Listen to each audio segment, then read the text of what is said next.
I made this elephant so profoundly demented that he experienced some kind of ego death and decided to change teams. Following this ultimate betrayal, I'm sorry. It's even funnier because it's an elephant.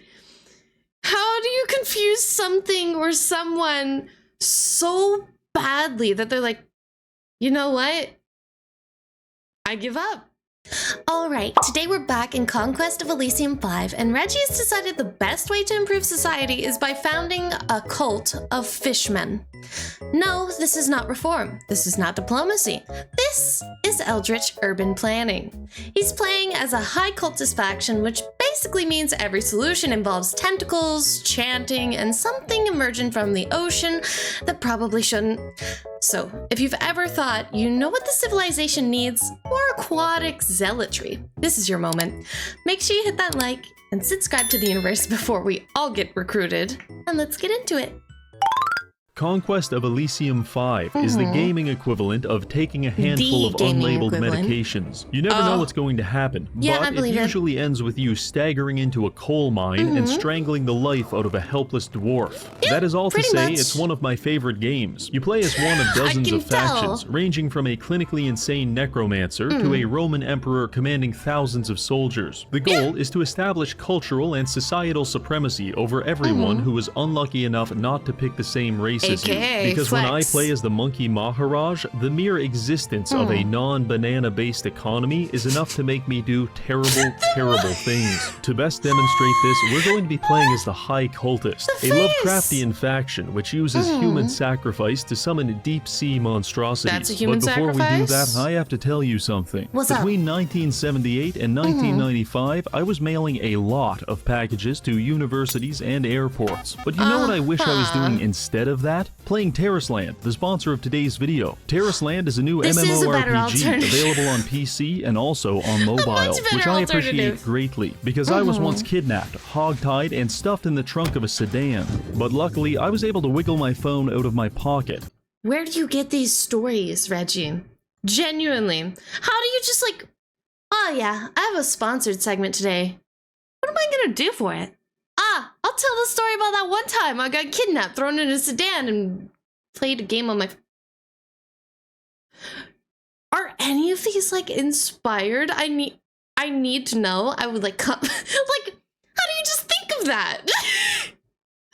Some of them feel a little too detailed to be, like, just coincidence, you know what I mean? And stuffed in the trunk of a sedan. But luckily, I was able to wiggle my phone out of my pocket, so I could spend my last 4% battery life farming the merfolk swamps and for not copper. Calling 911. It's even better, because Terrasland is introducing a legendary dungeon tournament, where you can form a team with your friends and compete against others used to play for these excellent kinds of rewards. games. The classes are diverse. The very concept of warrior exists on a spectrum, because there are 3 warrior archetypes, each with 2 specializations, all of which can be augmented by one of 5 professions. The customization is so good that there's even a bard build dedicated to completing endgame content by yourself, which has allowed me to finally reify my antisocial personality disorder. However, that's beside the point, because the world before us is vast and beautiful. It features several puzzles, unique combat mechanics, and challenging raid bosses, such as the Blight Dragon, who will not hesitate to destroy you. But you don't have to go alone, because Terrasland's cross-platform data sharing means you can play with your friends anytime and anywhere. So go ahead and use the link in the pinned comment, or scan my QR code to download Terrasland and join the fun today.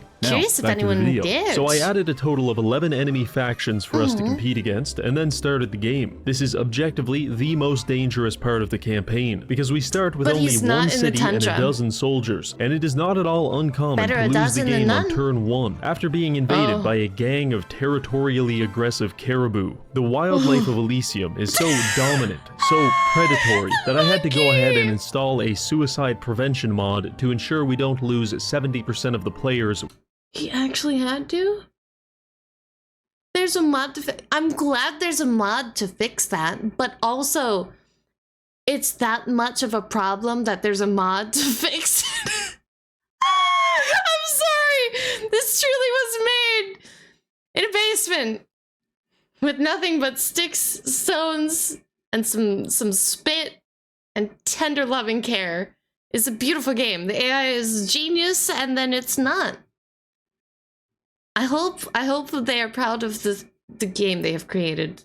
It has managed to blow my socks off and shock me. For 3 videos now.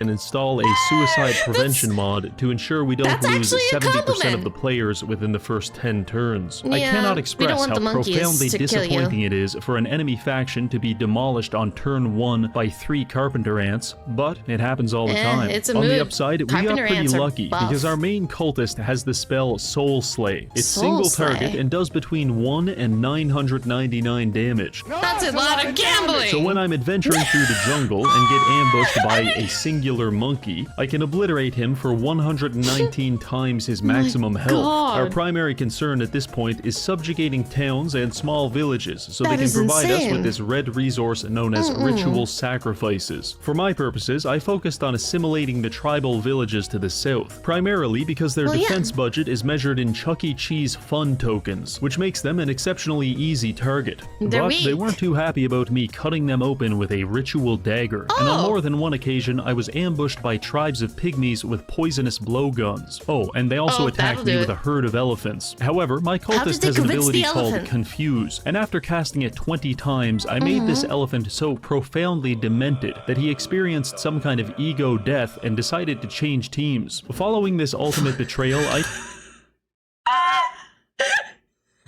sorry. It's even funnier because it's an elephant. How do you confuse something or someone so badly that they're like, you know what? I give up. Maybe you're right. I should just join you. Why am I fighting? What is my purpose? I don't know. Maybe you can tell me. This is quite scary though. Oh God, please do your own research.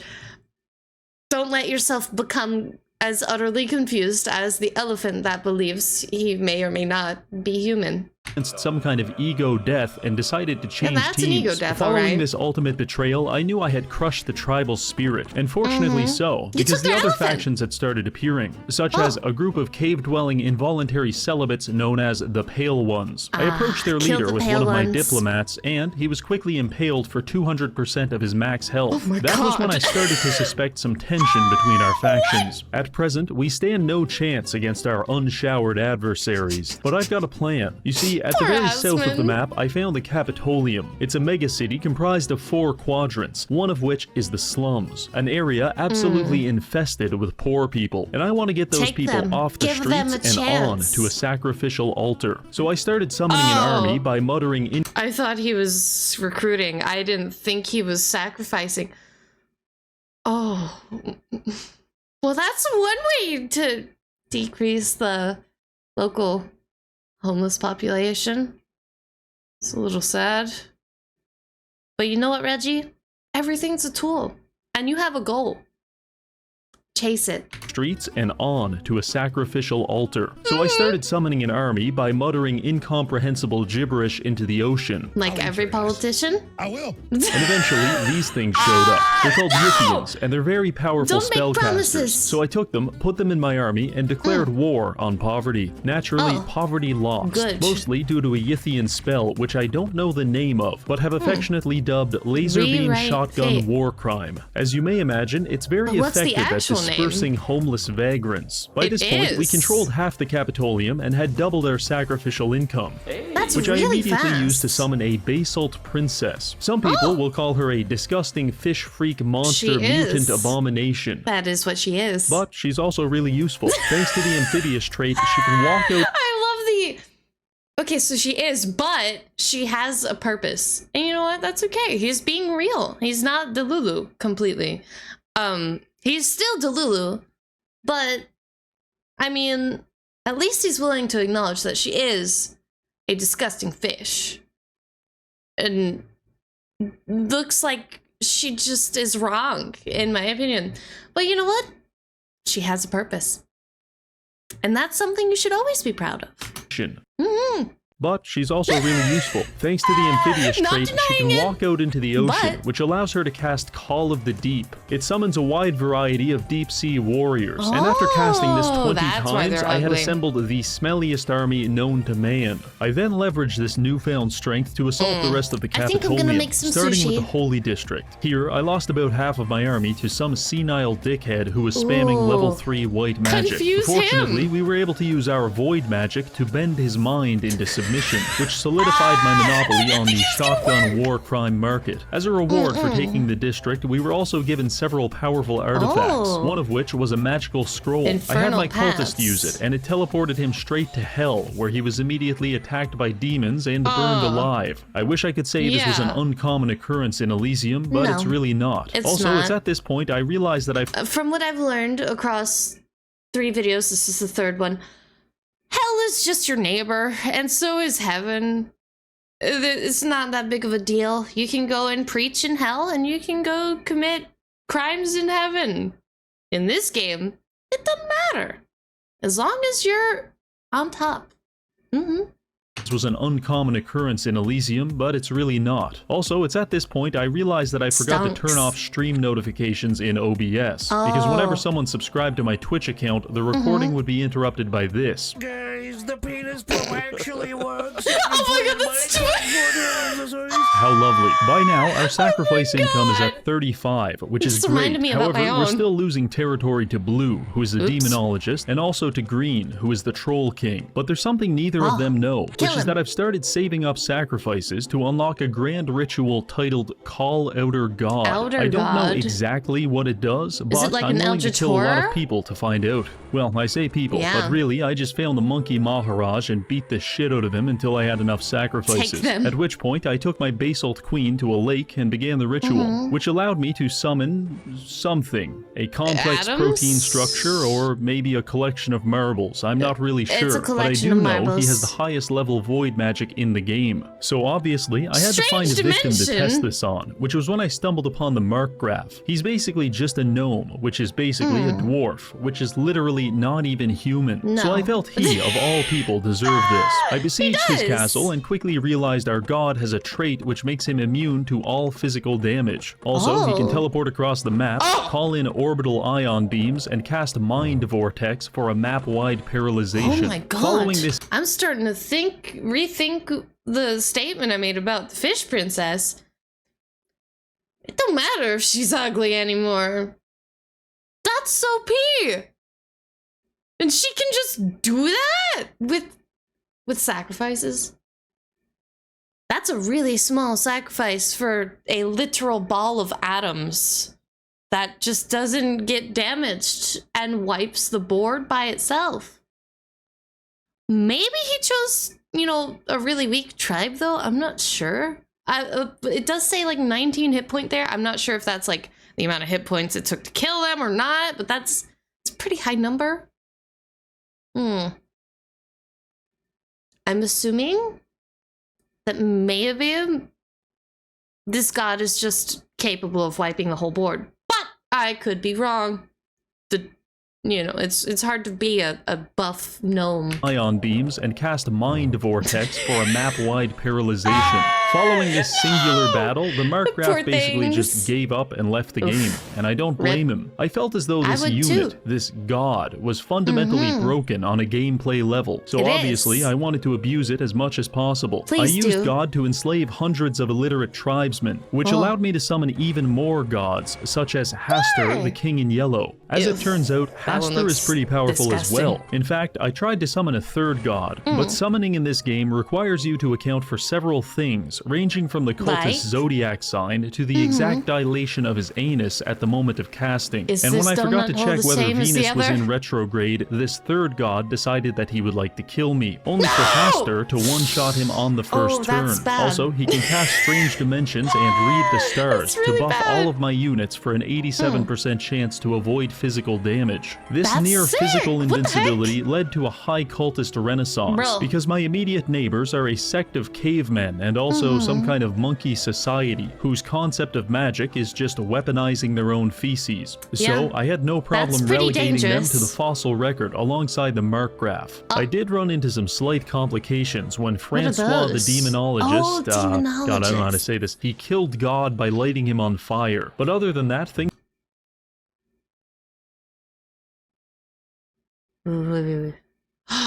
Oh, yeah, actually, because I just remembered the description said physical attacks.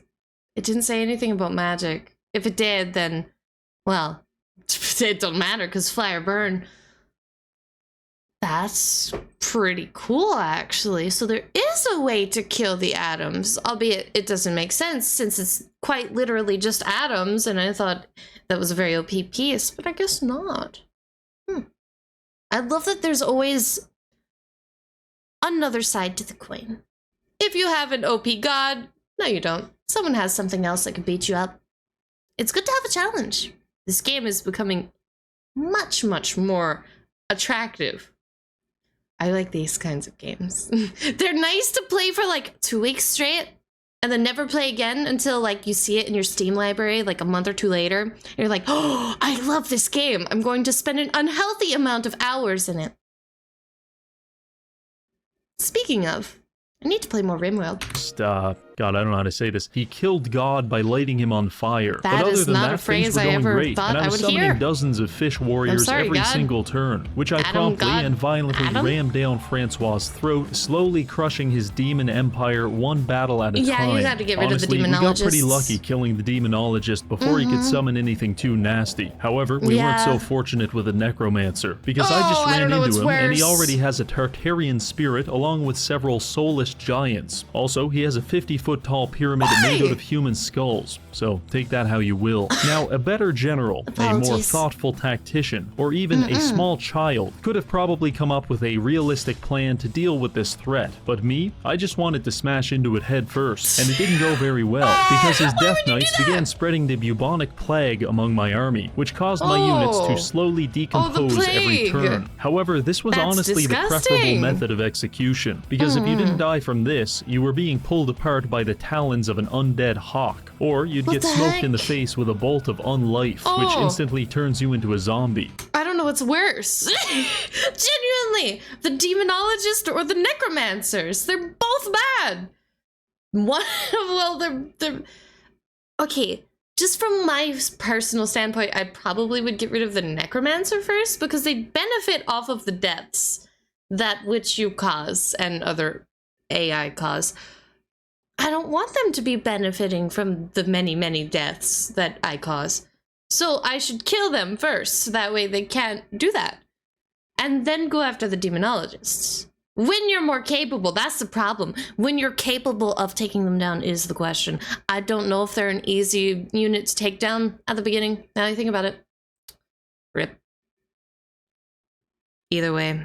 That is hard. That's a hard decision. Or you'd get smoked in the face with a bolt of unlife, which instantly turns you into a zombie. First. The only magic trick we were consistently pulling off was summoning small, angry puddles of water. This probably goes without saying, but we lost that battle pretty badly. And it might look like we inflicted a lot of damage, but after a battle, the necromancer can summon the dead bodies of all the combatants. And since this was a pretty big fight, he'll get a lot of units. The upside is that the necromancer has a mechanic called insanity. Turns out raising thousands of dead bodies and communing with Satan isn't exactly great for one's mental health. Nope. And the more he does this, the higher his insanity meter goes, meaning that sometimes his commander will just start shitting his pants and refusing to take any orders for months or even years at a time. For this reason, I recommend treating your necromancers like members of an Eskimo tribe, because when they outlive their usefulness, just wait until winter, take them to a frozen body of water, and leave them there. By springtime, the ice will melt, and they'll die an honorable death of drowning in a river. Also, consider that your warning, because most units in this game can't swim, and if you're not careful, you'll be forced to watch in horror as your entire army of 300 soldiers drowns to death in 2 inches of water. Anyway, I had to do some rebuilding. How fast does time pass? You're just... How many days did you spend on a tiny spot of water? Oh my god. I guess because everything is just like a square, it's hard to like envision exactly how wide the span of the area is without, you know, actually knowing. That is insane. I think I would have a panic attack if I had a notification. But ding! 300 units died. No more water. I'm 100 good. soldiers drowns to death in 2 inches of water. Anyway, I had to do some that's enough rebuilding to kill after this you. battle, and I didn't see the necromancer for a while. But what I did see was even more blood-curdling. It was none other than the subhuman menace known as the dwarves. I strongly dislike this faction, because when I gaze upon their stunted limb development, I can't help but feel as though they're a mockery of the human form. In fact, it's basically blackface for all of mankind. But the thing I love about Conquest of Elysium is that it establishes canonically that dwarves are literally insects, freakish bugmen that emerge from subterranean hatcheries. Say what you want about the idea of a short, naked, wrinkly man wriggling his way out of an egg sack, but it is the only dwarven lore that I'm willing to accept. I knew it was my— Yeah, that's a pretty nasty image. I don't think I want to see that. Nope.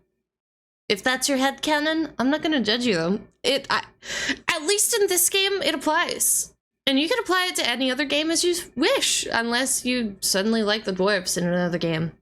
way out of an egg sack, but it is the only dwarven lore that I'm willing to accept. Why is he I knew covered it was in my lube? moral responsibility to genocide the dwarves, but with my main army decimated by an insane Genociding man everyone. in adult diapers, I had to get fairly creative. So I summoned some unique units called Star Spawn. Please believe me when I tell you that much like women, these units exist solely to increase the global suffering index. Where a normal cultist could spend 50 sacrifices to summon a sea monster into your stack, a Star Spawn can spend 10 sacrifices to summon a Void Demon into the enemy stack. But before you get jealous, I want to remind you that Void Demons are absolute bastards. They don't They'll kill care. anyone, even us. And furthermore, the accuracy of this spell is atrocious. So when I attempt to summon a demon in a dwarven settlement, there is a non-zero chance of me accidentally conjuring a giant carnivorous worm on any random person within a 3-mile radius. Oh my god. But remember, there's no such thing as innocent bystanders, only potential enemies. Luckily, the ritual has infinite range, which allows us to mitigate the risk of killing ourselves by simply using a clairvoyance spell to locate distant enemy settlements, and then abusing our same-day delivery to bombard them with abominations from beyond the stars. Using this technique, I gradually converted the dwarf starting area into a military exclusion zone teeming with Lovecraftian horrors. With my civic duty now taken care of, I had to begin preparing for round 2. Reggie, there are sites for that for a reason. Because people go looking for it. They'll go look on the sites. Please enlighten me. Why am I forced to witness it? I'm too scared to go back 5 seconds. I typically do. I'm considering not. I don't want to see it again. Why? Oh god. I thought I was safe here. That was my first mistake. With my civic duty now taken care of, I had to begin preparing for round 2 with the necromancer. To do this, I'd need more sacrifices, and I was prepared to find them wherever I could. For example, I used the shovel of the Mole King to burrow underground and kidnap several Neanderthals. I also teleported back to Hell in an attempt to recycle my previous sacrifices. This was met with very limited success. After this, we went to the Void Realm. That was also a mistake. Before finally using a magic beanstalk to ascend into the heavens and subjugate entire races of cloud-based organisms. The cumulative benefits of us conquering heaven, hell, and some rock-eating savages had allowed me to rebuild my armies and continue my jihad against the elderly. I fanned out across the necromancer's territory looking for his main stack, and oh boy, I found it. Some of my scouts ran into him, at which point I realized he had taken all of the dead bodies from the previous battle and sewn them together into one giant flesh ball. In addition to being able to fist us to death, this hulking abomination can also cast Incorporate to consume 3 units at a time. Incorporate or incorporate? Hold on, I want to read that. This hulking abomination can also cast Incorporate. Incorporate, okay. I thought you said eat, and I was like, disgusting. Swallow magic. Doesn't affect giant-sized beings. Doesn't affect lifeless beings. Magic resistance negate. only affects enemy units. Ah. That's incorporating, all right. Good luck. To consume 3 units at a time, assimilating them into its biomass and permanently gaining maximum health. This scales indefinitely, meaning that if I don't kill him soon, there's going to be an unstoppable fisting machine wearing out my asshole like he's some kind of chiroproctologist. By the time I tracked him down with my main army, he had not 1 but 2 of these freakish monstrosities, and they had increased their max health from 131 to 243. Also, the necromancer himself had undergone a ritual to transform into a vampire lord, which made him a far more intimidating presence compared to his previous form as an old man covered in his own feces. He gets a lot more energy quicker. But on our side of the field, I had, I don't know, 8 different gods, so I'd say we've got a pretty good shot. The battle began with both sides casting AoE magic. However, my units are so bricked up with magic resistance that trying to damage them with spells is about as effective as trying to fill out your tax return using the spare letters from a can of Alpha-Getty, which is to say it's not going to work and you're going to feel terribly silly for trying while I beat you with a belt as punishment. Accordingly, we quickly thinned out the enemy ranks, at which point my eldritch abominations took turns smacking his arts and crafts projects for upwards of 100 damage each turn. It wasn't long before the necromancer was the only one left. With a massive chest wound and both of his eyeballs ripped from their sockets, he lasted about 12 seconds before succumbing to tentacle-related injuries. Avenging my loss to the injuries. Tentacle-related injuries. I'm sure I've heard that one before. Tentacle-related. Very specific type of injury. A handful of people have experienced this. About 12 seconds before succumbing to tentacle-related injuries. Avenging my loss to the necromancer awarded me with about 1 million magical items, as well as a surprisingly quick erection. Very nice. Now, you'd think having both of your eyes torn from your skull and your body crushed by a large phallus would probably be the end of you, and you'd be right in most cases. But the necromancer had established a phylactery, which allows his body to reform one— I'm curious, I need to read this before it goes away. I know he's literally explaining it, but when I see text on the screen, I want to read it myself. I'm so sorry. An immortal unit will reform in its home when it's killed, but this will not work if it's killed on another plane or if its home is controlled by the enemy. Just control their home. Take them. Capture them. Not respectfully either. Reforming can take months, during which time it cannot act. Immortal units heal battle afflictions at a rate of roughly 1 affliction every 2 months. The Sky and Agartha are close to Elysium and will count as being on the Elysium plane regarding immortality. That's... I can't tell if that's a long time or a lot being done quicker than expected. I guess it depends on the afflictions and the amount of afflictions. That could be good or bad. Either way, it's bad, but like good for you, bad for me type things. Once a month. So I spent the next 8 months ripping him limb from limb and body to reform once a month. So I spent the next 8 months ripping him limb from limb until I had finally found the phylactery and destroyed it, thus eliminating his faction permanently. With our geriatric friend now decomposing in a rain gutter, his empire was ripe for the taking. That sounds about right. He did, but it wasn't enough. Because just like how a furry inflationist feels a deep physiological need to pump himself until his distended gut resembles a hot air balloon, I too feel the need to expand. So I pushed even further, eliminating some minor players such as the Baron, who up to this point had spent the entire game hiding in his castle. After about 20 turns of this, I controlled almost the entire map, apart from the northwestern quadrant, which was still governed by the Troll King. His armies are notoriously deceptive, because when you look at them, you'll see about a dozen random ogres and trolls, but when you go to fight them, you'll quickly realize they're was over 100 goblins camouflaged into the tall grass, and now you're fucked. Not only that, but the trolls have the very forest itself on their side, because they go around planting physically aggressive fungus as well as violent shrubbery. By itself, this isn't a big deal, but much like shoving fistfuls of marbles up your nose, the attrition will slowly start to wear you down. Eventually, I tracked down their main army hiding in the forest doing tribal dances and eating mud. This behavior is... I was gonna say,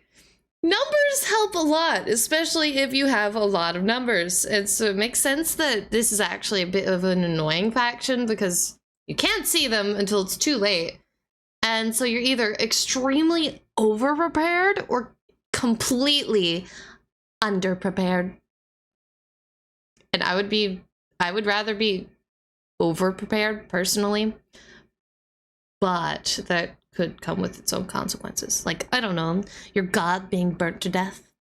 The main army hiding in the forest doing tribal dances and eating mud. This behavior is indicative of the top 1% IQ in troll society. I wasted no time ramming my doom stack into his. No lubrication. He had a lindworm, several trolls, ogres, and a few hundred goblins, which I quickly turned to ash on the very first turn. You could say the fight wasn't going very well for him. About the only thing he was doing right was using his shaman to summon dozens of toads in my back line. Don't worry, the toads are relatively harmless. However, in attempting to kill them, I friendly fired about 50 of my own soldiers. But after mopping my guys off the floor, we smacked the troll shaman with a fat, girthy tentacle and called it a day. With his main army defeated, I had no problem running through his territory and destroying everything else. At the end of the day, the anatomy of 100 goblins is just no match for the sledgehammer that is an eldritch abomination. And after 10 turns, his faction went extinct, thus yielding the entire campaign map under our control. This is usually where a victory screen appears. But for some reason, I didn't get one. I wandered around for a few turns before realizing someone is still alive, and they're hiding from me. Now, there are several planes of existence in Elysium, such as Hell and the Void, but if they were hiding there, they'd probably already be dead. So I began using a magic shovel to tunnel underground and search for them, and that's when I came across this, a fledgling Pale One outpost, where several troglodytes have barricaded themselves underground in an effort to survive my expansionism, but all must be assimilated,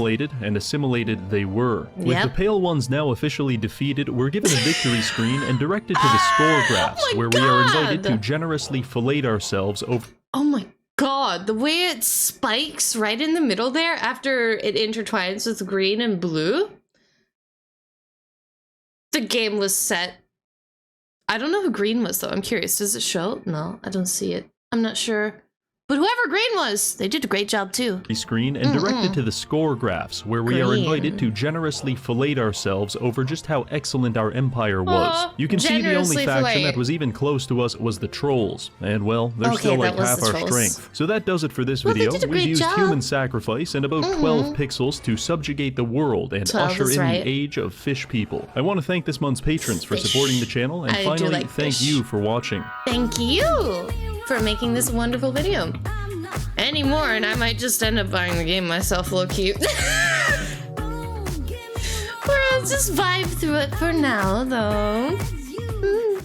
Thank you for tuning in to another Neko Reacts. So, have you tried the High Cultist faction? Do you prefer summoning gods with ugly fish princesses? Or do you have a preferred faction that you typically stick to each time you play? Let me know in the comments below. Until then, please leave a like and subscribe to the universe, and I'll see you in the next one. Matanya!